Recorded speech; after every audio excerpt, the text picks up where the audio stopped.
বন্ধুরা, শুভ বিকেলই বলি, ইংরেজিতে বললে আফটারনুন বলা হচ্ছে। আমার পেছনে হয়তো দেখতে পেরেছেন কিছুটা গেরুয়া ছটা। গেরুয়া ছটা মানে হচ্ছে আমার পেছনে, এটা মাথাভাঙার পঞ্চম এবং ষষ্ঠ আমার এই পেছনে।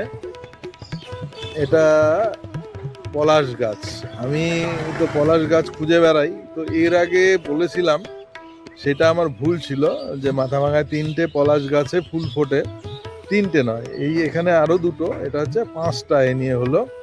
এবং এই তথ্যটা আমি জানতাম না, এই তথ্যটা আমাকে দিয়েছে সুবীর আতর্থী।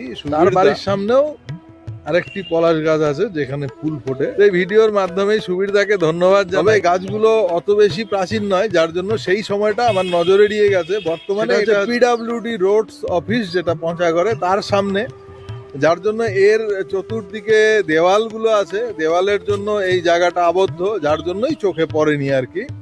তবে এটা দেখে ভীষণভাবে প্রীত হলাম।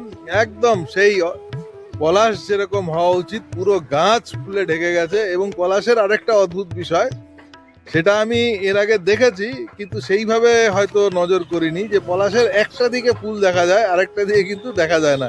এইটাও সুবিধার থেকেই জানা। এই দুটো বিষয় দেখলাম এবং আপনাদের দেখানোর চেষ্টা করলাম। ধন্যবাদ।